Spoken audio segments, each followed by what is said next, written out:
রব কাউকে ভালোবাসতে শুরু করলে প্লেটের ভাত কেড়ে নেয়। আমরা কাউকে ভালোবাসলে এসি রুমে রাখি, রব কাউকে ভালোবাসলে ইব্রাহিম নবীর মতো আগুনে ফেলে। আমরা কেউ কাউকে ভালোবাসলে তাকে উন্মুক্ত করে দিই, উন্মুক্ত স্বাধীন করে দিই। রব যখন কাউকে ভালোবাসে ইউসুফ আলাইহিস সালামের মতো বন্দি করে রাখে। আমাদের ভালোবাসা ধরন, রবের ভালোবাসার বহিঃপ্রকাশ এক নয়। এবার আপনি বলবেন এটা কি ধরনের ভালোবাসা হয়? যে ভালোবাসলে কাঁটা দেয়, ভালোবাসলে আগুনে ফেলে, ভালোবাসলে আপনার এসি রুমে না রেখে আগুনের মধ্যে ফেলবে, ভালোবাসলে তাকে বন্দি করে রাখবে, ভালোবাসলে তাকে সারা শরীরের মধ্যে রোগ দিবে। এটা কেমন ধরনের ভালোবাসা? জেনে রাখা ভালো, গরমের মধ্যে এসি রুম সবাই পছন্দ করে।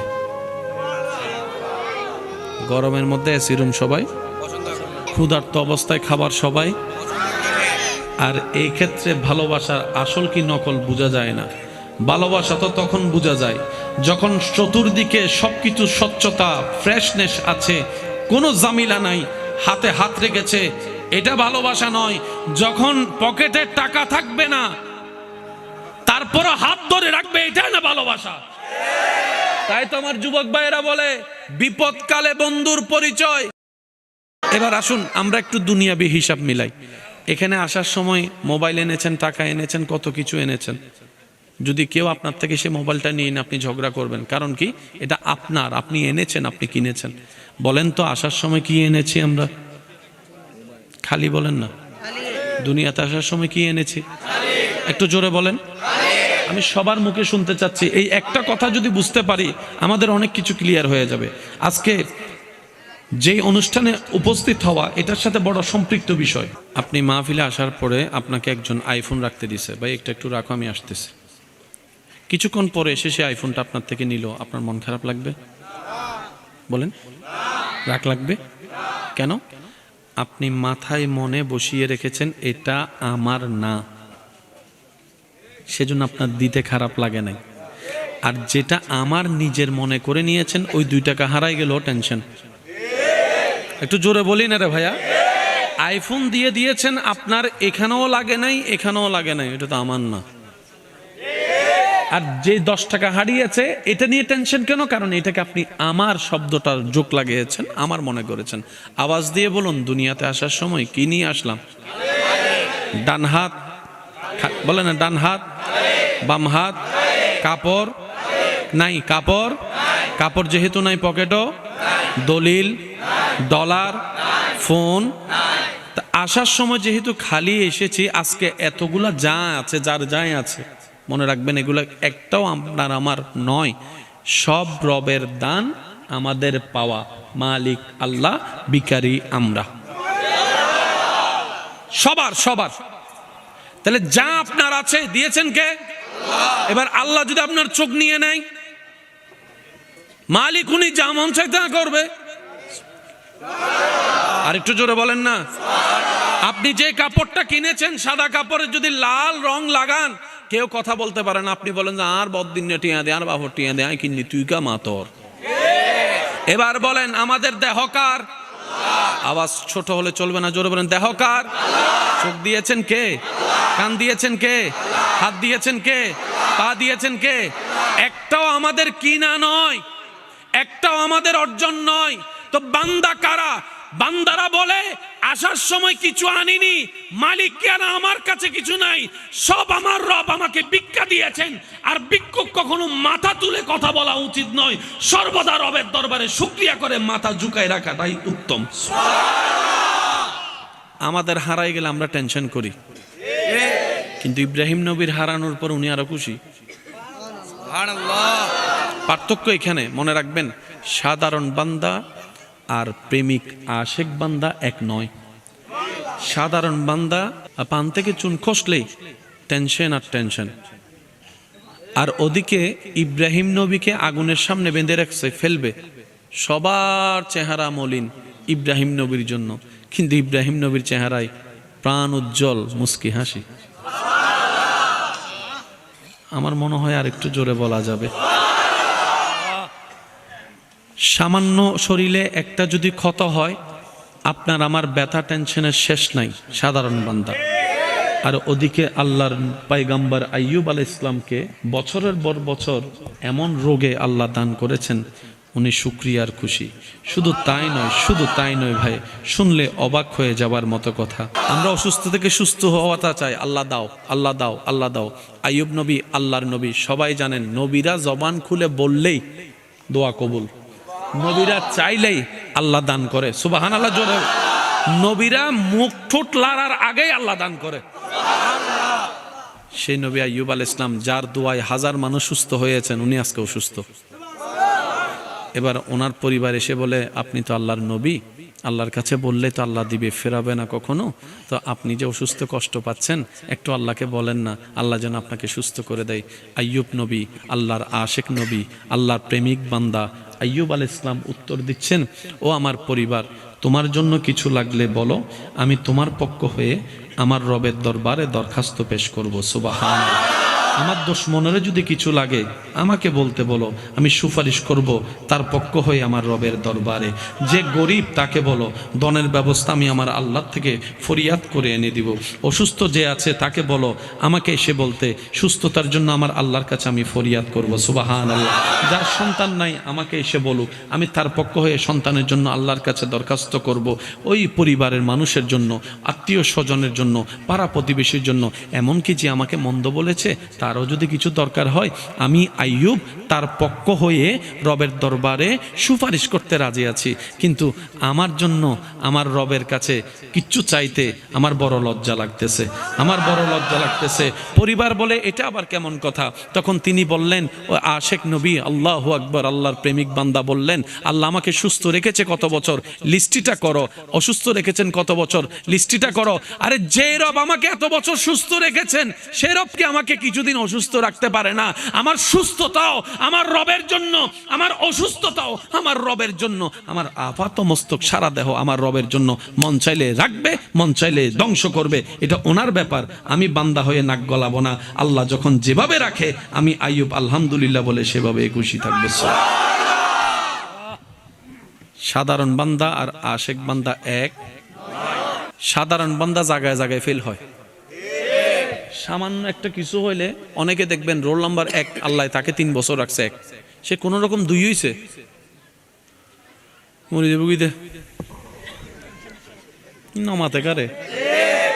একটা ক্লাসের রোল নাম্বার 1 হয় কয়জন? ছাত্র আছে 100 জন, বলেন না ভাইয়া? আপনি স্বার্থপরের মতো এটা আপনি নিয়ে রাখতে চাচ্ছেন কেন? অন্যরা পাওয়ার অধিকার নাই? এক ক্লাসের রোল নাম্বার 1 কয়জন? তো সবসময় আপনিই হবেন, তো বাকি 99 জন কি করবে? মনে রাখবেন, ভাগযোগ করে খেলে বরকত হয়, শান্তিও লাগে। একাই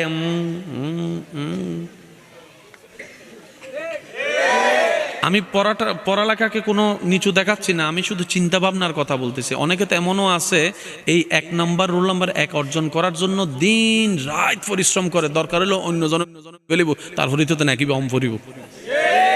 এই মেন্টালিটির দরকার কি? বলেন না, তুই তোর মতো আগা, আমি আমার মতো আগাই, দেখা যাক আল্লাহ পাক কি করে। অহংকার যেই করুক, পতন তার সুনিশ্চিত। কথা বলতে হবে। অহংকার যেই করুক, পতন তার সুনিশ্চিত।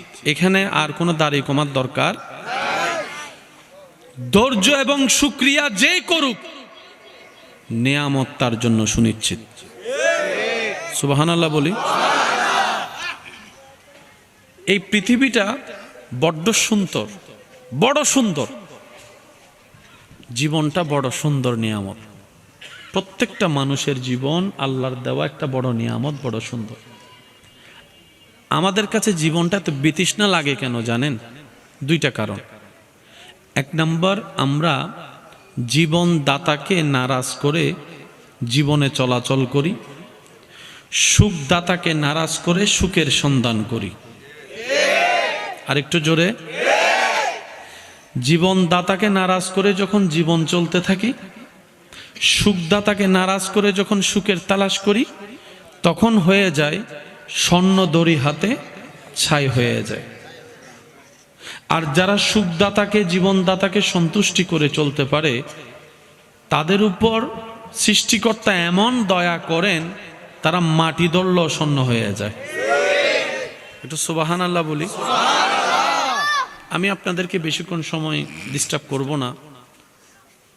মাইকের আওয়াজ যতটুকু যাচ্ছে, মাইকওয়ালা ভাই একটু মাইকের আওয়াজ একটু কমাই দেন। রাতের আওয়াজ তো এমনি অনেকের বড় আওয়াজ বড় হবে, সোয়াব কামাইতে যেন গুনাহ কামাইতে না পারে। আমরা আমাদের আওয়াজে যদি গিয়ে ঘুমাতে না পারে, সোয়াবের চাইতে গুনাহ হবে, খাজনার চাইতে। আপনারা কি আমার কথা বুঝতেছেন? কবরস্থানে মানুষ আছে, এখানেও মানুষ, কিন্তু কবরস্থানের মানুষের কোনো আওয়াজ, এখানের মানুষের যদি আওয়াজ না থাকে, এটা তো জিন্দা কবরস্থান হয়ে যাবে। যারা যারা জিন্দা আছেন তারা একবার বলি মারহাবা। আমার মনে হয় আশেকের আওয়াজটা আর একটু বড় হবে। আরেকবার বলেন, একটু মনোযোগ দিয়ে শ্রবণ করবেন, কারণ বাঁচবো তো আর বাঁচবো কয়দিন। একটা সময় মানুষের ধারণা ছিল মৃত্যুবরণ করার আগে দাড়িটা তো সাদা হবে, শরীর দুর্বল হবে। আজকে থেকে 30 বছর আগেও মানুষ এই ধারণা করত। হয়তো আপনারা মুরব্বীরা অনেকে আমার সাথে একমত হবেন। আগে একটা ঘরে মানুষ মারা গেলে পুরা এলাকা খবর হয়ে যেত, ওই ঘরের মানুষের সকারাত চলতেছে। এক একজন দৌড়ায় আসতো দেখার জন্য। কেউ বা চামচ করে পানি দিতেন, কেউ বা তেলাওয়াতে ব্যস্ত থাকতেন, আশেপাশে বসতেন। এই সুযোগ কিন্তু, এই দৃশ্য কিন্তু এখন দেখা যায় না। এখন সকালবেলা হোন্ডা নিয়ে বের হয়েছে, দুপুরবেলা শোনা যায় তারটা মেডিকেলে পড়ে আছে। এই যে একটা জীবনের বড় চরম পরিবর্তন চলে আসছে। সব কিছুর পিছনে কিন্তু আমার ক্ষতির পিছনে আপনি দায়ী, আপনার ক্ষতির পিছনে আমি দায়ী। এই যে ড্রেন যেটা এখানে আছে, এই ড্রেনে যে ময়লাটা আমরা ফেলছি, বোতল ফেলছি, ড্রেন জ্যাম হয়ে যাচ্ছে। ফেলেছেন আপনি এই জায়গায়, ক্ষতি হচ্ছে আমার ওই জায়গায়। আমি ফেলেছি ওই জায়গায়, ক্ষতি হচ্ছে আপনার এই জায়গায়। আচ্ছা বলেন, চট্টগ্রামের মধ্যে এই যে এদিকে আছে পানি উন্নয়ন বোর্ড, আছে না? আছে না? বর্ষর মধ্যে হাজাতে পানির তলে ডুগি দেখি, এসে কথা বলে না কেন? আছে না নাই? এটা কি একজনের কারণে নাকি আমাদের সবার কারণে? আমরা খাল ভরাট করেছি, নদী ভরাট করেছি, আমরা নালাগুলোকে জ্যাম করে ফেলেছি, যথা উপযুক্ত জায়গায় ময়লা না ফেলে আমরা নিজের মতো করে ময়লা ফেলছি। এই দায় থেকে কেউ কি আপনি আমি মুক্ত হতে পারবো? আফটার অল কি হলো? আমার কারণে আপনার ক্ষতি, আপনার কারণে আমার ক্ষতি। ঠিক একই ধারাবাহিকতায় সৃষ্টিকর্তা পৃথিবীর জগতে, পৃথিবীর জমিনে সৃষ্টি বেঁচে থাকার জন্য উপযুক্তভাবে যা যা দরকার রব্বুল আলামিন পরিমাণ মোতাবেক তা তা দান করে দিয়েছেন। সুবহানাল্লাহ। আমরা জানি বেঁচে থাকার জন্য অক্সিজেনের দরকার। অক্সিজেনটা আপনার আমার, এই যে এখন বসে আছি, কোনো দমকা হাওয়া কিন্তু লাগতেছে না, কিন্তু বাতাসের মধ্যেই কিন্তু আমরা অক্সিজেনটা পাচ্ছি। আর যদি কোনো কেউ বাসের মধ্যে উঠে, বাস যদি বেশি জোরে চলে, গাড়ি যদি বেশি জোরে চলে, দেখবেন জানলা বন্ধ করে দেয়, নিঃশ্বাস নিতে পারে। কেন? আমার দরকার 10 সেন্টিমিটার, বাতাস আসতেছে 100 সেন্টিমিটার, তখন আপনি চাইলে অক্সিজেন থাকলেও নিঃশ্বাস নিতে পারবেন না। এটার একটা লিমিটেশন আছে। আমি কি বুঝাতে পারছি কথা? এটার একটা লিমিটেশন আছে না নাই? যেমন আল্লাহ তাআলার একটা নাম আছে রহমান, বলি আর রহমান, বলি সবাই। আর একটা নাম হচ্ছে আর রহিম। মনে রাখবেন, রবের রহমত ছাড়া কেউ কিচ্ছু করতে পারবে না। যারা নামাজ পড়ে তারাও খায়, সেটাও রবের রহমত। যারা নামাজ পড়ে না তারাও খায়, সেটাও রবের রহমত। কিন্তু বুঝতে হবে কোন রহমতটা কেমন। আর রহমান রবের এমন রহমত যেটার মধ্যে আল্লাহ তাআলা সব সৃষ্টিকে রেখেছেন, সব সৃষ্টিকে রেখেছেন। সুবহানাল্লাহ। আর আর রহিম এমন একটা রহমত রবের, যেটা আল্লাহ তাআলা সবাইকে দিবে না, শুধু রবের প্রিয় বান্দাদের ভিতর যারা স্পেশাল প্রিয় বান্দা হবে, বান্দাদের ভিতরে আল্লাহ পাক ওই রহিমের রহমতটা তাদের জন্য রেখে দিয়েছেন। সুবহানাল্লাহ। রহমান ফিদ দুনিয়া, এই দুনিয়ার মধ্যে আল্লাহ সবাইকে রহমত দিবেন। যেমন ফেরাউনের সম্পত্তিও রবের রহমত। একটু জোরে বলি না রে ভাই।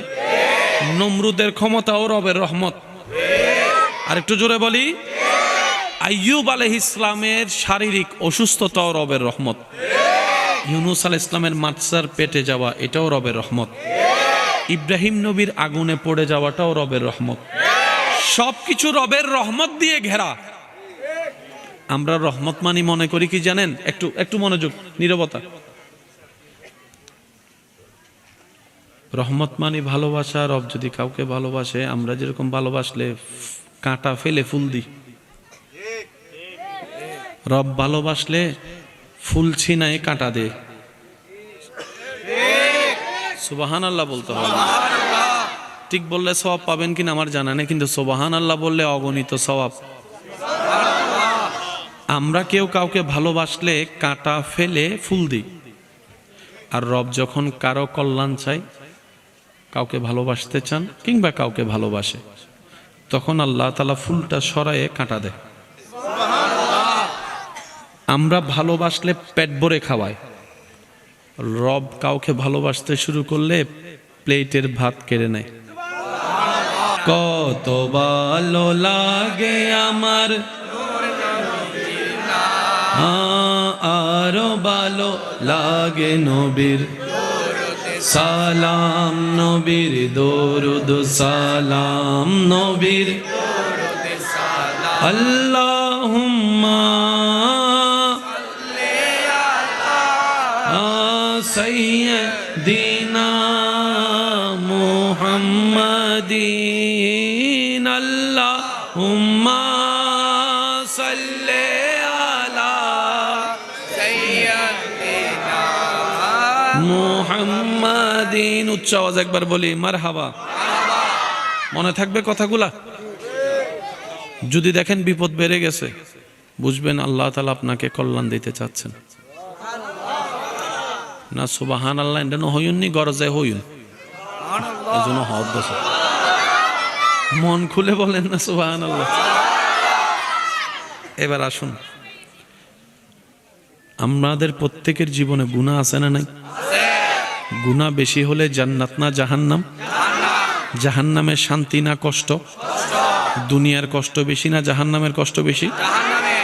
আল্লাহ যখন কোন বান্দাকে জান্নাত দিতে চান, কিন্তু তার আমলে তাকে জাহান্নাম নিচ্ছে, কিন্তু আল্লাহ চাচ্ছেন তাকে জান্নাত দিতে। তো যিনি আইন বানায়, উনি আইন ভঙ্গ করলে মানা যায় না, দেখতে সুন্দর লাগে। এবার আল্লাহ তাআলা কি করেন জানেন? এই বান্দাকে যদি জাহান্নামে দেওয়া হয়, সে ৭০,০০০ বছর আগুনে কষ্ট পাবে। আর যদি দুনিয়াতে কষ্ট দেওয়া হয়, সে ১ বছর কষ্ট পাবে। এবার বলেন কোন কষ্টটা বেশি মারাত্মক, দুনিয়ারটা না জাহান্নামেরটা? এবার আপনাকে যদি আল্লাহ বলে, বান্দা ৭০,০০০ বছর জাহান্নামে জ্বলবি নাকি ১ বছর তুই দুনিয়ায় জ্বলবি, কোনটা নিবেন? সবাই বলেন না, সবাই বলেন। তখন আল্লাহ কি করে, কোন বান্দাকে যখন জান্নাত দেওয়ার ইচ্ছা হয়, আল্লাহ তাকে দুনিয়াতে বিভিন্ন ধরনের কষ্টের মধ্যে ফেলে ওই গুনাহগুলার অপরাধ এখান থেকে কষ্ট দিয়ে আল্লাহ মাফ করে দেয়। তাই নবীজির হাদিস এখানে একটা অ্যাড করতে চাই। নবী রাহমাতুল্লিল আলামিন বলছেন, মুমিন বান্দার বিষয়টা বড়ই চমৎকার। মুমিন বান্দার বিষয়টা বড়ই চমৎকার। তারা হাসলে সদকায়ে জারিয়া, সওয়াব আর সওয়াব। তারা কান্না করলে রব করে দেয় গুনাহ মাফ। রাস্তায় হাঁটার পথে যদি কেউ একটা কাঁটা ফুটে ব্যথা সহ্য করে রবের উপর নারাজ না হয়ে খুশি থাকে, আল্লাহ তাআলা ওই বান্দার কাঁটা ফুটার ব্যথার অনুমান আল্লাহ পাক জাহান্নামের আযাব থেকে বাঁচার মতো গুনাহ মাফ করে দেন। এবার বলেন, এই কথাটা বললে এখন আপনারা মিল খুঁজে পেয়ে যাবেন। আমাদের সবাই একটা কথা বলে, আল্লাহ যখন যা করে, যদি কষ্ট না হয় একটু রিপ্লে দেন, আল্লাহ যখন যা করে, আসলেই আল্লাহ যা করে ভালোর জন্য করে। এই যে কথাটা একদম মাথায় মনে বসায় রাখবেন। আপনি বলছেন, ও আমার স্বামী হলো কেন, এরকম জামাই কেমনে পাইলাম? আপনার মনের ধারণা, এতগুলা মেয়ে থাকতে এ আমার বউ হলো কেন? কখনো ভাবছেন আপনার বাড়ি কোথায়, ওনার বাড়ি কোথায়, কেমনে কি? তো মুরব্বীরা বলে জোড়া তো আল্লাহ লিখে রেখেছেন। আমাদের দায়িত্বটা কি? আমাদের দায়িত্ব হচ্ছে আল্লাহ যাকে যেটা খুশি হয়ে দিয়েছেন সেটা নিয়ে নিয়ামতের শুকরিয়া করা। আপনি যদি নিয়ামতের শুকরিয়া করতে থাকেন, আপনার খারাপ স্বামীটা, আপনার খারাপ বউটাও দেখবেন যে একদিন ভালোর মতো ভালো হয়ে গিয়েছে। সুবহানাল্লাহ।